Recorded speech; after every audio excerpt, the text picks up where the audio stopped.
puts on a form and describes it at his own whim and fancy. It's really not a big thing at all for him. There is nothing that he cannot accomplish with the form or without the form. So this is an important day to remember that the Guru is the form also, but he is not just the form.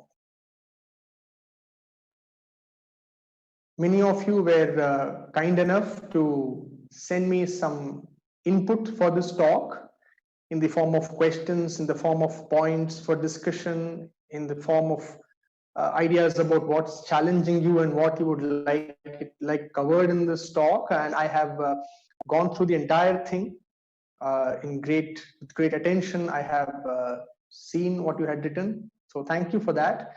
So I'll be tailoring my talk around the input that I received. I may not be explicitly mentioning every question that arrived, but most of what you had requested will, in some form or the other, will be included in the talk. Also, instead of going with individual questions, after a careful study of your input, I have broadly grouped your questions in the following few broad umbrella categories. Some of the questions were around the ideas about how to go within, what is spiritual sadhana, how do we get a deeper understanding of Swami's teaching, how to remain calm, detached, how to understand the self and align with it, how to remain motivated on the spiritual path, basically how to be happy. So broadly, one set of questions were around this. A second set of questions were about the current situation of uncertainty because of the global epidemic. There was a third set of questions about how to satisfy all the people in our life. They all have different demands of us. We have different duties towards them, and some of them may not align with each other. So how do we live life? There was one other very interesting question. Is it okay to have desires? Is it all right if I want to be wealthy, if I want to be successful? Is it all right? Does it make me less spiritual? Is it all right to have desires? This was the fourth question. And then there was a fifth question. There was a request for me to share some experience of Swami. Many anecdotes will anyway be interspersed in my talk. Now and then they will seep in. But let us start with this one as a homage to our beloved Swami. Let me start with an experience as an offering to the Guru.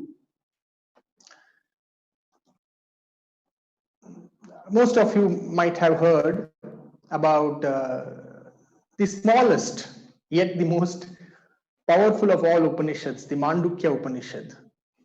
The Mandukya Upanishad basically deals with the three states of consciousness. It says that any human being, anybody undergoes three states of consciousness. All his or her experience is encapsulated in just these three states of consciousness: the waking state, the dream state, and the deep sleep state. And then there is a fourth state, which is literally called the Turiya. The very word Turiya actually means the fourth in Sanskrit.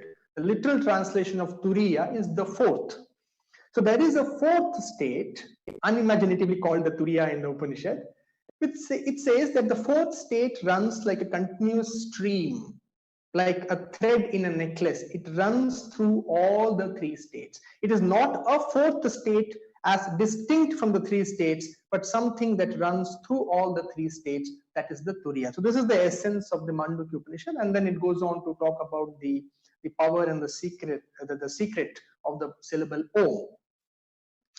Be that as it may, once Swami told me in one interview, and he has told that to so many people, in fact, all of us so many times, I'm always with you. So that got me thinking, if Swami is always with me, then he should be, in my experience, although it may not be real to me now, he should be with me in the waking state, which I can understand. He should be with me also in my dream state. He should also be with me in my deep sleep state. Like the Turiya, he should be running thread in all the gamut of my experiences. Only then Swami is always with me.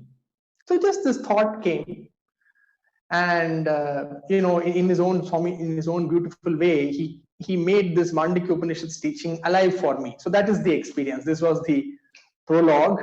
Now this is the experience. One night I was sleeping in the hostel for the senior students of the Sri Sathya Sai Institute of Higher Learning. I was a student at that time. This was 2002, 18 years before. I had just joined for my MBA, and I think it was around November or December 2002, and I was sleeping in the dining hall of the hostel. In my sleep, I had a dream. And what was the dream? That Swami in his car entered the dining hall. I am sleeping in the dining hall, and even in the dream, I dreamt that Swami had entered the dining hall in his car from the one entrance of the dining hall, and he was going through the dining hall quietly in his car, and I woke up. And I looked at Swami, and Swami looked at me and smiled. And Swami told me, keep quiet. Don't make any sound. I don't want the others to get up. I have only come for you. Then I got up and I started following Swami's car in the dream. Then Swami came out of the other entrance of the dining hall of the hostel. He alighted from his car and he walked and sat on a parapet, small parapet wall. If anybody here is from the hostel, if anybody has been a part of the hostel, they will know there's a small water cooler there. And Swami went and sat in front of the water cooler. And all this is in my dream. And then Swami said, can I have a glass of water? So I took a tumbler, a steel tumbler, and I filled water from the water cooler. And I kneeled down in front of Swami and I offered the water to Swami like this. And Swami kept looking at me. And I am standing, kneeling down like this, and Swami kept looking at me. And then finally Swami said, give. But Swami didn't raise his hand. So I, with my own hands, fed Swami water directly into his mouth. And then Swami left and the dream was over. Of course, it was a very blissful dream, and I got up with tears in my eyes. And then that morning itself, this was around 4:30 a.m. And that morning itself, around 7:30 a.m., just 3 hours after the dream, I was sitting in the interview room with Swami. There were only only two people other than Swami, myself, and there was another brother, Mr. Pushti, who used to be Swami's security boy at the time. So only 3 of us were in the interview room, and the interview was going on, and Swami was just reading his newspaper, and Swami was just having some general talk.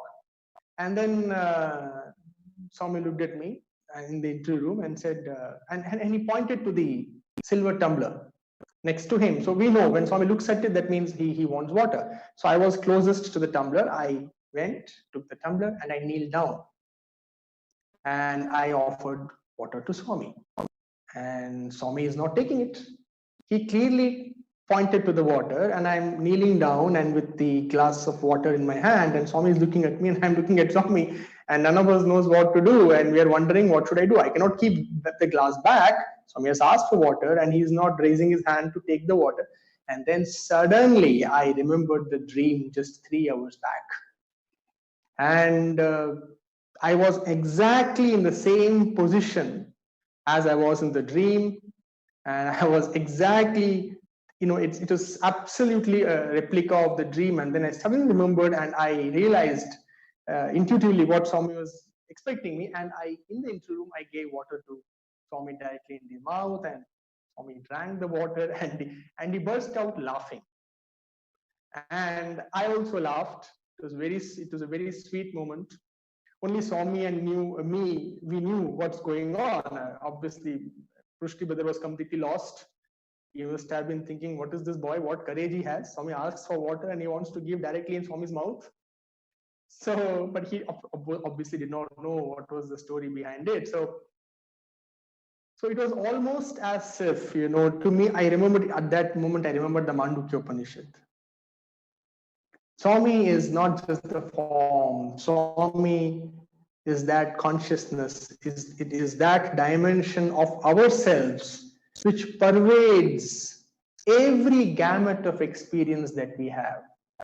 Nothing is left out of the purview of that consciousness.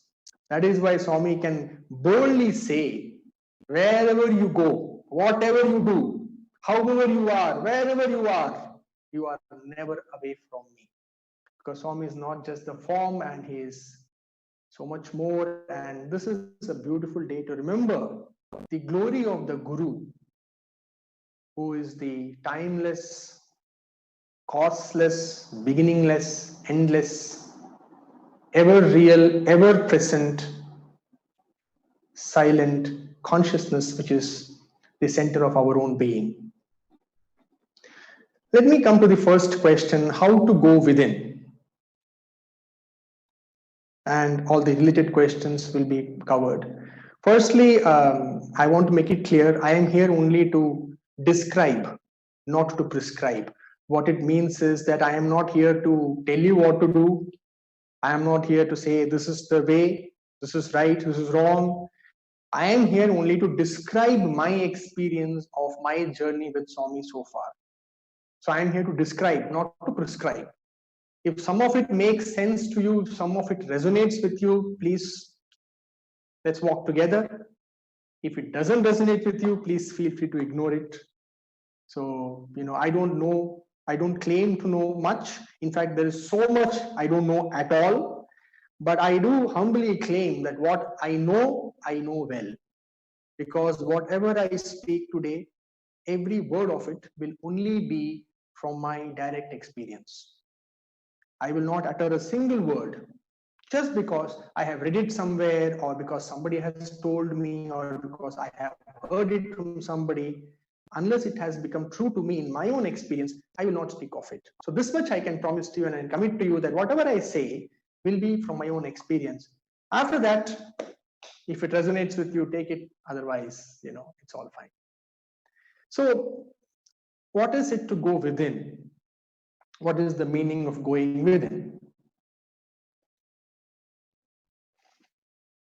So many people have asked me this question over the years in different ways.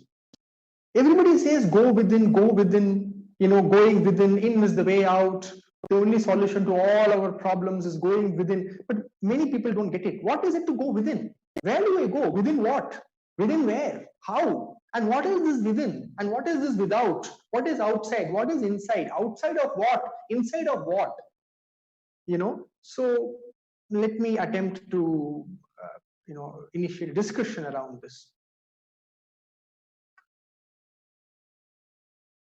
See, everything is already within. Truly speaking, there is nothing without. Every experience of life is already within only. Life is experienced only inside ourselves. It only appears as if something is outside and something is inside. For example, now you are hearing this, this talk.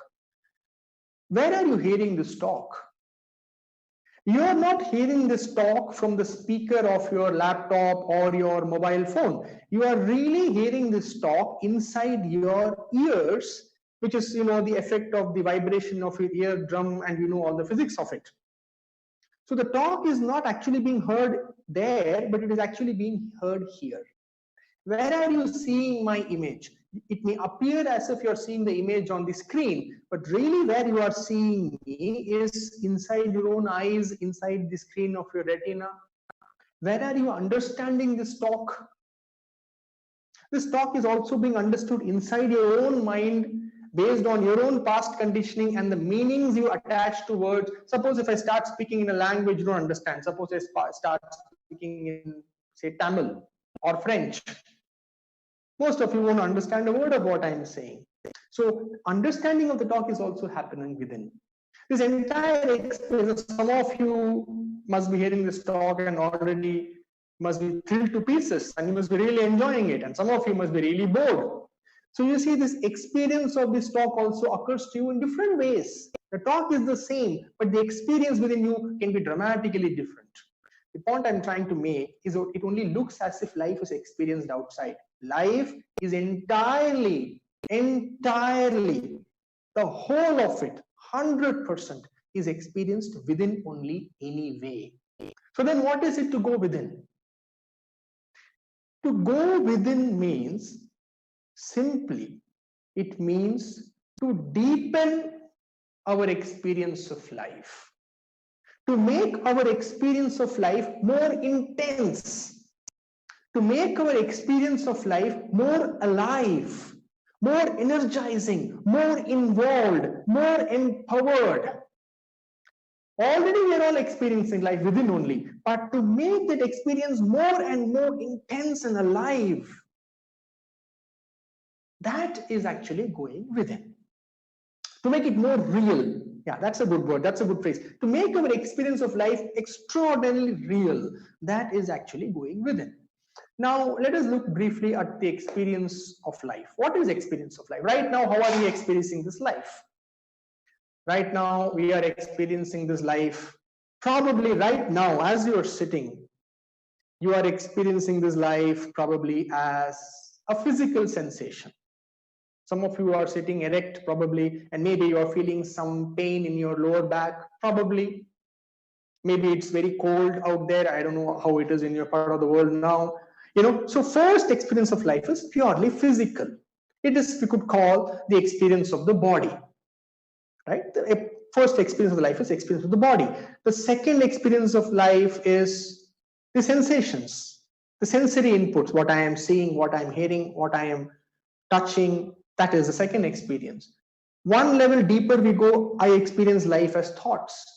As I'm listening to this talk, I'm getting all kinds of thoughts. So my experience of life right now, if I look at it, it is also thought. Little deeper, this experience of life starts to appear as emotion, as feeling. I'm feeling good about this right now. I am not feeling so good. This is what I am feeling. So feeling is a deeper level of experience. Energetically, if we go a little more subtle, energetically how we are responding to life right now is also a subtler form of experience of life.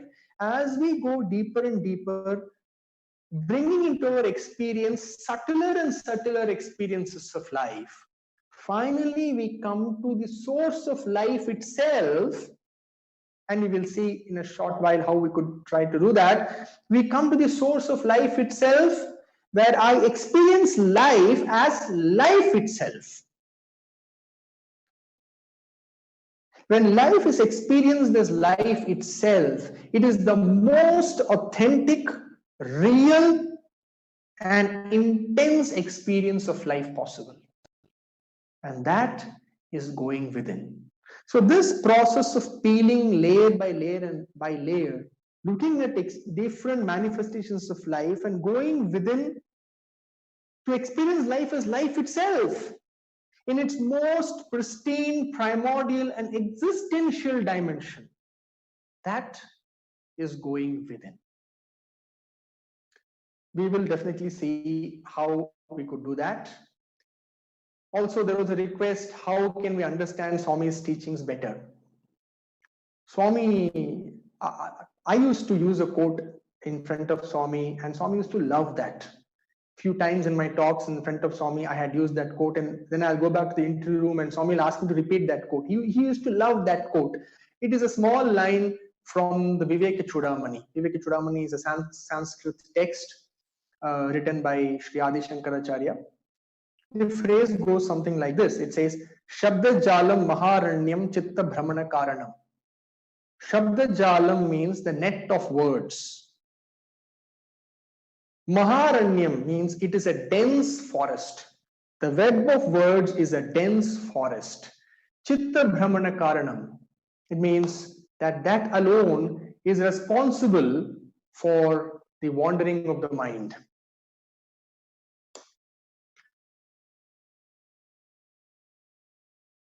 If we really look at it, most of us have reduced Swami's teachings to only words, words, words, and words. Many of us, including myself, all of us, we have picked up all the spiritual jargon. We use it left, right, center, usually to win arguments. But how many of us have truly understood the very essence of Swami's teachings very deeply, so deeply that it even becomes difficult to even talk about it? And that is what we have to rededicate ourselves to that task on this beautiful Guru Purnima morning for you, evening for me.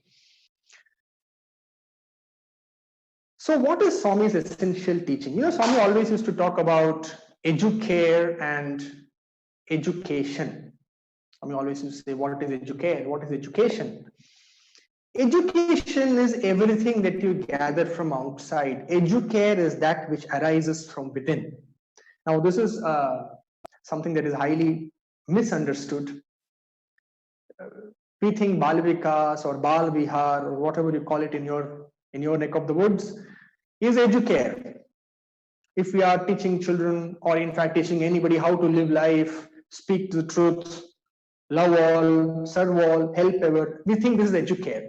No, this is values-based education. It may have a role. I'm not saying it is useless. It has some purpose. It brings more order, but that is not educare. Swami said clearly, educare is that which arises from within, in contrast to education that comes or is gathered from outside. Now, let us look at our own lives. Let us see what is it that we have gathered from outside and what is it that emerges from within ourselves. If you look at your own experience, if I ask you this simple question, who are you? Please see that everything that we are able to think, everything that we are able to emote, everything that we know, we understand, we realize, all of it, everything within us is actually in one way or the other gathered from outside over the period of time using sensory perceptions. All memory is of things which happened in the past, which happened because we had the ability to see, hear, touch, smell, and taste. All thoughts are of either of the past, of the future, or even of the present is again an outcome of something that we have gathered from outside. Everything that we know, understand, every belief, every conviction, everything, think about it. Take a moment, think about it. See, look at your own life, look at your own mind. Is there anything in the mind, anything, a single thought that is something that has not been gathered from outside in some form or the other? When I say outside, I mean through sensory input. Everything, 100%. 100% of the mind is something that has been gathered from outside. So it is all education. Education is not something that we only get in schools and colleges. Education is life. Everything we see, hear, think, cogitate, analyze, perceive, describe, categorize, label, define, the whole of the mental structure, the entire edifice of our existence within is actually only education. Then what is educare? In 2006, in Kodaikanal, Swami asked the question to some of us who were sitting in the drawing room of Sai Shruti. Sai Shruti is Swami's residence in Kodaikanal. After the evening bhajans, Swami came back from bhajans. He was sitting, all of us were sitting around him, and Swami asked the question, who am I? Swami asked, pointing to himself, who am I? Many answers flew thick and fast. Somebody said, Swami, you are the embodiment of truth. Swami said, Kadu, Kadu. No, no. Then somebody said, Swami, you are the embodiment of love. Swami said, Che, Donna Pota. No, no, no. Kadu, Kadu. Many answers were given. One answer I particularly remember. Swami said, somebody said, Swami, you are Paripurna Avatara. You are absolute avatar and incarnation. And then for that, Swami said, Adi Kade Kadu. That I am definitely not. And by the time you all realize that our answers are not working, so we just kept quiet. And then finally Swami said, Nenu Nene. I am just I. That's all. Then Swami became quiet. He said, I am just I. So this is the essence of educare. Now coming back to our previous discussion. So if everything is something that we have gathered, and now if I ask you a question, what is it that you know about yourself from within, something that is not gathered from anything outside of ourselves? What is it that we know within? On our own we know. Nobody need teach us. Nobody needs to tell us. No teacher, no guru, no book, nothing ever needs to teach us that one thing that we know about ourselves on our own. That is just the feeling that I am. That feeling that I am is something that we were born with, so to say. The moment we come out of deep sleep, the first thought is I am. Before I can say I am Sanjay, or I am Dhanushan, or I am this, or I am that, or I am tall, or I am short, or I am fair, or I am dark, or I am good, bad, right, wrong. Before we create these mountain of thoughts, the first thought or the first feeling that arises in consciousness is I am. That is all we know. Truly we know. Without a doubt we know. On our own we know about ourselves, and that is that thought I am. That Swami says is true educare. To stay with that thought I am and to pay it attention. That which you truly know about yourself and that which arises from within. It has not been gathered from anything. One might say it is God's gift to you. Because you are alive, you have that gift. You know that you are. I know that I am. To stay with that feeling, Swami told me in 2009, and I am quoting Swami verbatim. Swami said, there is no greater tapas. There is no greater tapas. There is no greater sadhana than watching the going and the coming of the I thought. Of the I am thought. The thought that I am. Paying attention to that thought or that feeling or that sensation. Higher than that, there is no tapas or there is no sadhana. So I hope this process of paying attention to that thought I am is actually sadhana. And as we pay attention to I am, something remarkable will happen, something beautiful will happen, 100% it will happen. That I am gives way to the dimension of inner silence. And that silence is silence. As Swami used to say, silence is silence. That silence is divine consciousness. It is the most transformative, most liberating, most powerful, and most real possible experience of life. And the way to that silence is through watching this thought, I am. So this is what I understand by going within. And this is the process. Hope that made some sense to you all. Also, before I proceed further, let me just make it clear that I will make myself available again to all of you. If you have any questions, if you have any clarifications, only if you have, it is not necessary that you have. If you have any questions or any clarifications, you may write them in to either Mr. Dhanushan or Mr. Lad or anybody else, and they will pass it on to me. And we can have one more session at a mutually convenient date. Whenever it works for all of us, we can meet again. This is just an offer. If only it is needed. I'm just making myself available and just letting you know in case you have any clarifications, you could write it down now and you can send it to them later and then it will reach me. The next question was something about the current situation of uncertainty because of the epidemic. How do we deal with this whole situation of the epidemic where everything looks uncertain? You know, What else is it? Probably many of you would have been here.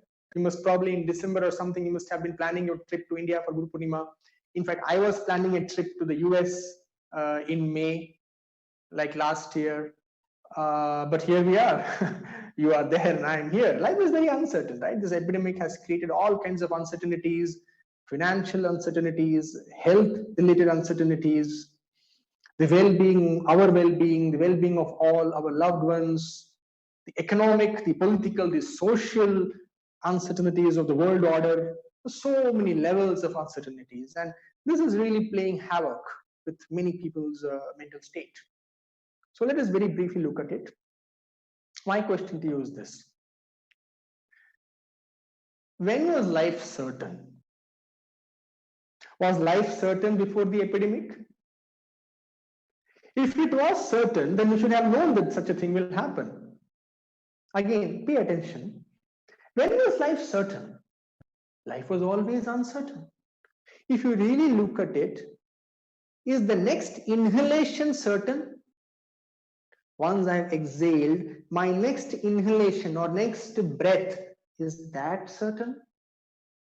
It is not.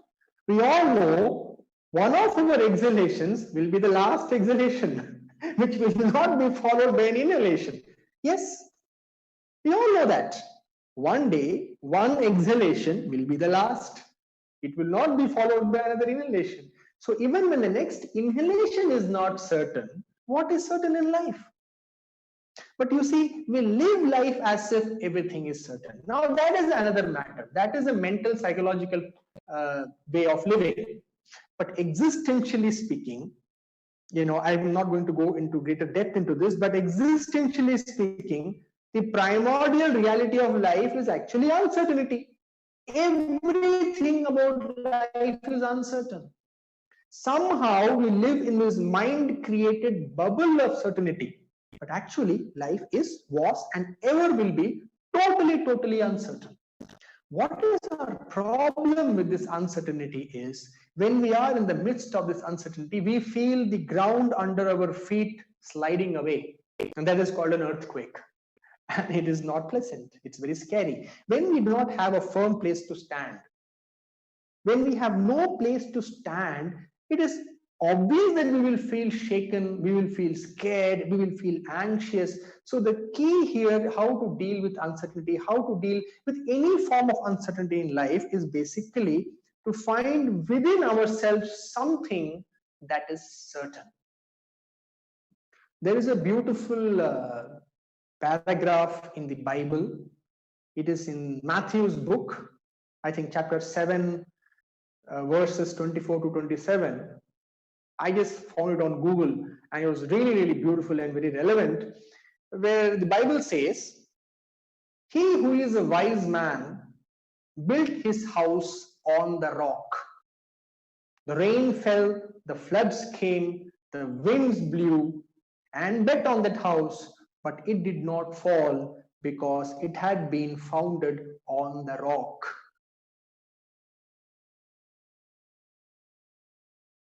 A foolish man built his house on the sand, and the rain fell, the floods came, the winds blew, beat against the house, and it fell, and great was the fall of it. So who is this wise man who builds the house on the rock? And what is this rock? Is there a dimension within ourselves which is absolutely certain, so to say, and real, on which we can rest in the midst of this dance of uncertainty? That is the key question. And when we are able to become intimate with that dimension of certainty within ourselves, then alone we can handle, not just handle, we can enjoy this dance of uncertainty.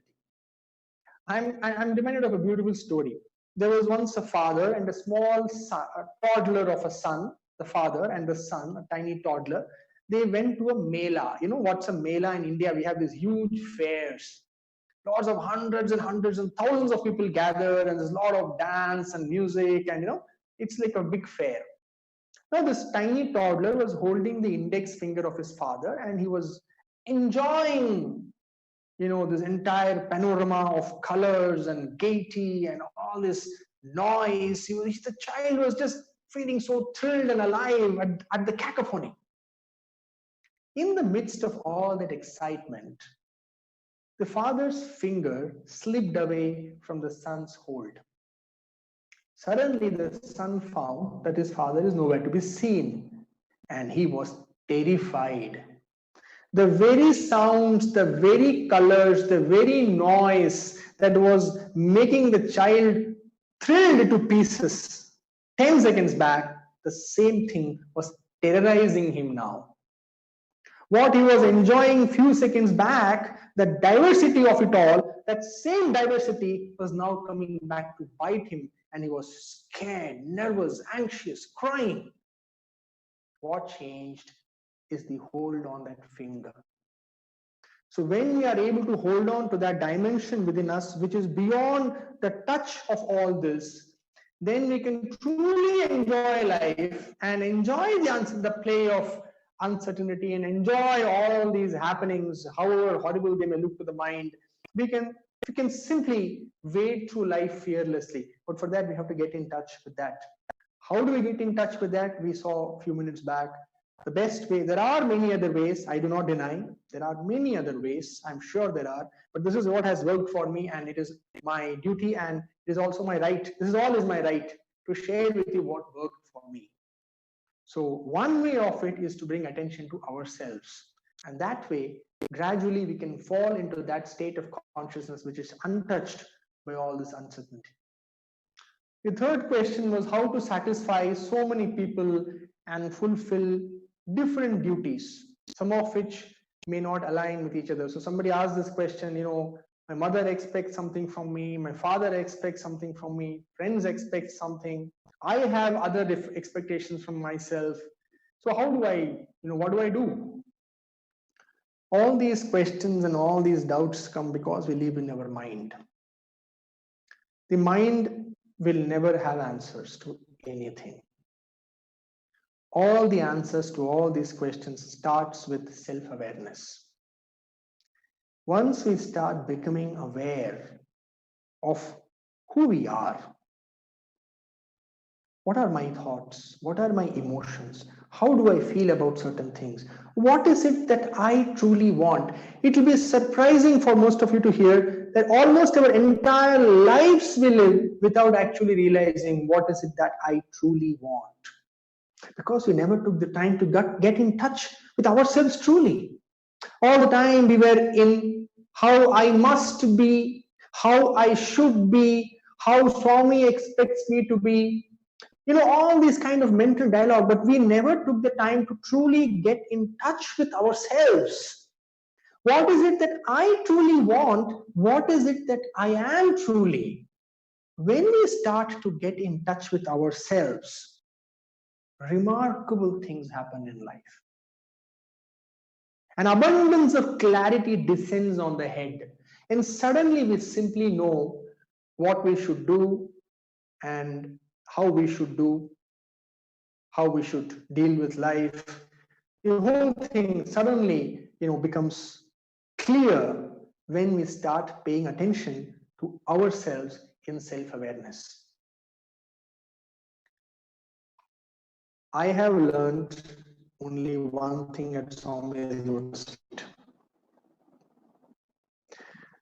The only purpose of my life is to sing my song. The only purpose of my life is to sing my song. It is not to please anybody. It is not to bend before anybody. It is not to look down at anybody. It is not to look up to anybody. It is not to live by any teachings, whosoever those teachings may be.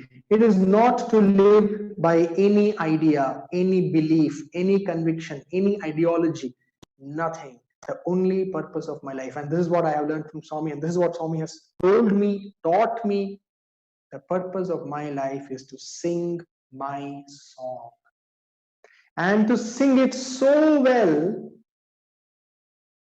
that my being exults in joy. That is all is the purpose. Now it might sound a little selfish to all of you, but what about this? What about that? Try living like this with full self-awareness, simply singing your song, and then see suddenly all the doubts and and all the confusions and anxieties simply melt away, and it simply becomes very, very clear what needs to be done. It's amazing how it happens, because if I now I cannot give you clear answers, because there are no clear answers. Answers come when we shift our consciousness to another state. So our duty is only to sing our song, but to sing it so well. What is the meaning of singing well? Our whole life is defined by purpose. Everybody says, what's the purpose of my life? What do I have to accomplish? No, I will do this, I will do that. Think of a beautiful flower which blooms in all its beauty and magnificence in some remote forest of the world. Nobody sees the flower. Nobody enjoys the beauty of the flower. Nobody is there to appreciate the flower. Has the flower not lived out its purpose? Has the flower missed out on something? It fulfilled its purpose. It bloomed. It blossomed. Its purpose is all that. That is what was life's purpose through that flower. It had to bloom. It bloomed. It had to blossom. It blossomed fully. Its purpose is only that. What life has to accomplish through me, life will accomplish. Leave it to life. What God, my Guru, life, existence, all these are different things, different names for the same thing, has to accomplish through this form, it will be accomplished. What is not to be accomplished will not be accomplished. My job is only to sing my song. My job is only to align with the highest in me and to express it fully, freely. To express my alignment with my own self and to sing my song. That is the essence of life. That is all I can do. It is not in conflict with any of our duties. We will see when we are in that state, we will know that it is not in conflict with anything that we have to do or anything that we have to accomplish. But the only purpose of life and only way to live life happily, peacefully, strongly, and in a liberated fashion is to be aligned with that dimension within ourselves, which is pure consciousness or unconditioned awareness or silence or God or whatever else we choose to call it. There is just one other last question. Is it okay to have desires? Is it okay if I want to earn money? Is it okay if I want to be successful? Again, I will only tell you what I have learned at Swami's feet, directly from Swami, through his words and through his experience within me. It is absolutely okay to have desires. Desires is life. No life is possible without desire.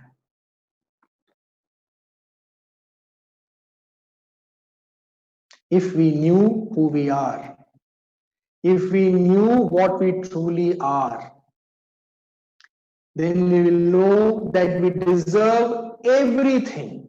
Unconditionally we deserve. There is no question of deservedness. Often we think, oh, but I do it. Do I deserve it? I don't know what I have. We deserve everything that we wish for. All desires are okay. Everything is fine. See, Swami used to say always, Sri Satya Sai, SSS is actually yes, yes, yes. Swami says, I am always saying yes, yes, yes. Anything is fine. I want to live in a golden palace. Sure. I want to be the most popular man on the planet. Sure. Everything is fine. Because we are not that. What we are truly, for that, everything is fine. The whole problem and why spirituality is so misunderstood and so many years pass by and we really don't go within, because we live our life in should be's and must be's. I should be like this. It should be like this. A Sai devotee should be like this. Should be is mind. Nothing is accomplished by should be. At most, we may have some order in the society. Real spiritual transformation, real, genuine spiritual transformation, real inner connection with Swami cannot happen with should be. It always happens with what is. Real connection to Swami does not happen with should be. Real connection with Swami happens with what is. In all this should be, might be, why not, in all this, mental dialogue, we miss what is. What is? What is that I have these desires. That is what it is. That is what is real. That is what life is in this moment. And since that is what life is, how can it be wrong? That is what you are. In this moment, that is your experience of life. Because we are so used to live in our mind. We are so unused to live in the moment, deeply being one with our experience of life as it occurs in this moment. We miss. We get into all this confusion. Otherwise, all there is what is. So again, the question, is it right? There is the whole idea of right and wrong is not spiritual. The one who wants to align with his spirit, which is the very meaning of the word spiritual. The word spiritual comes from spirit. If I want to align with my spirit, with myself, the first thing we have to let go is an idea of right and wrong, good and bad, high and low, and be with what is. Now, all desires are okay, and all desires can be fulfilled.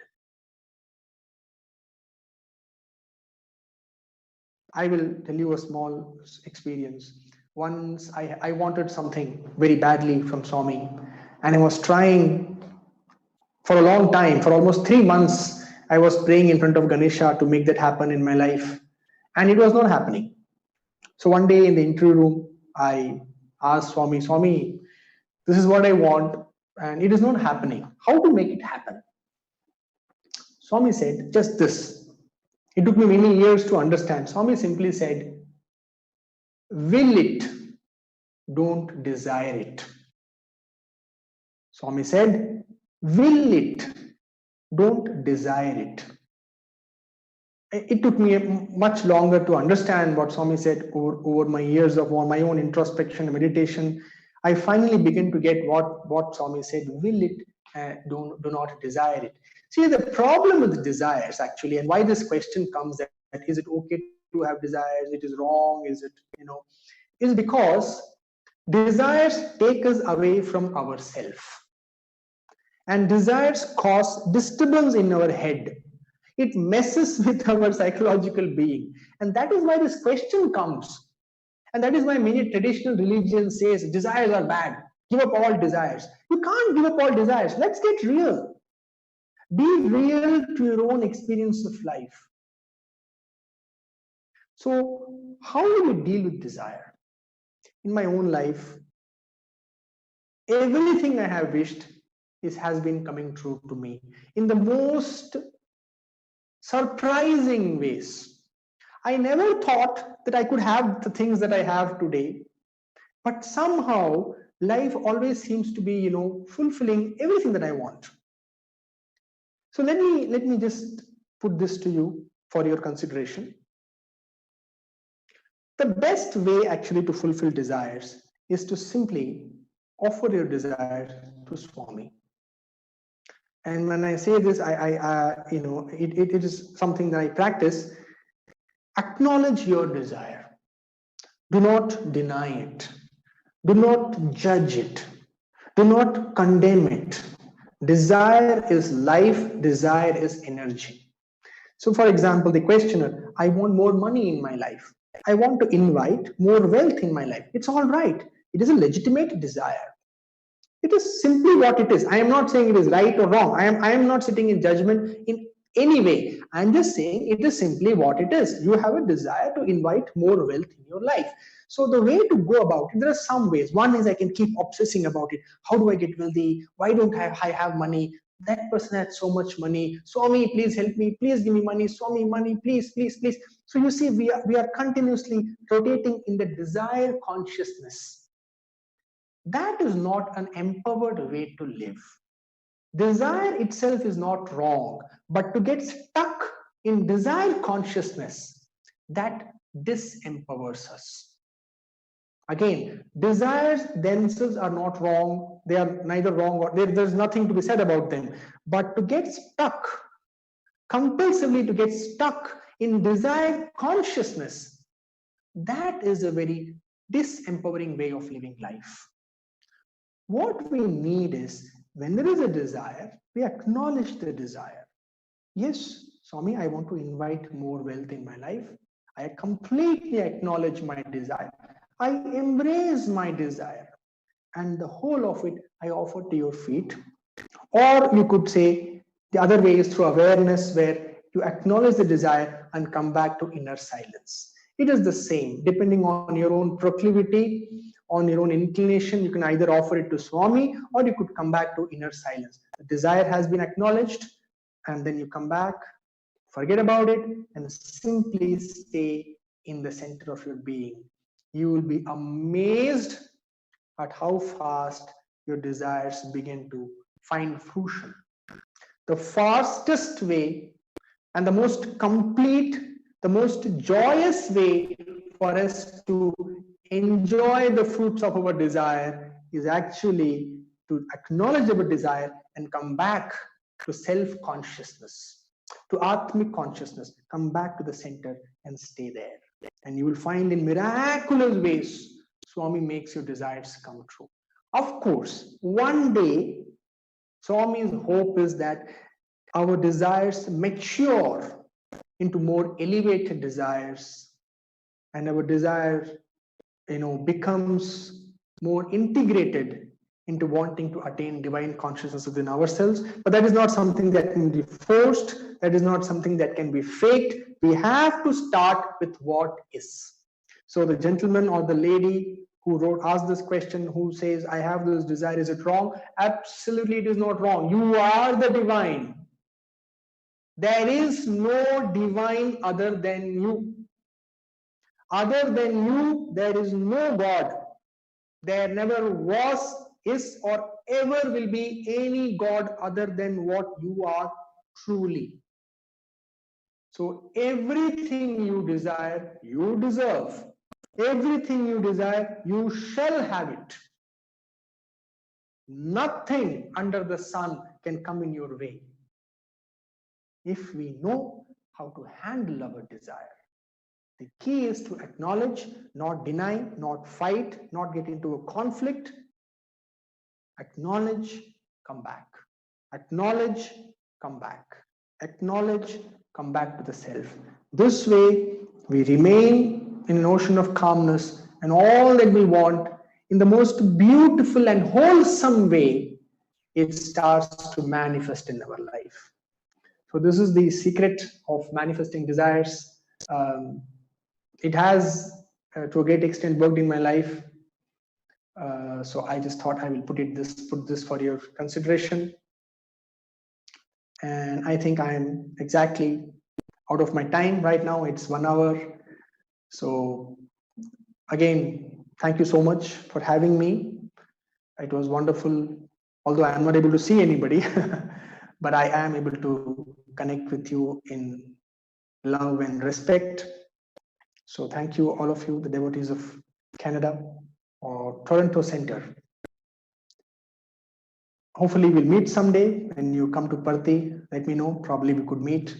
And in the meantime, if you have any questions or any doubts or any clarifications or any comments, anything at all, you could either leave it in the comment section of the YouTube video, or you could write to any of your center members, and they will get in touch with me. And if it is required, only if it is required, then I'm available for another session. So with these few words, let me take your leave. Thank you very much, and Have a wonderful Guru Purnima. Thank you again. Om Shri Sai Ram.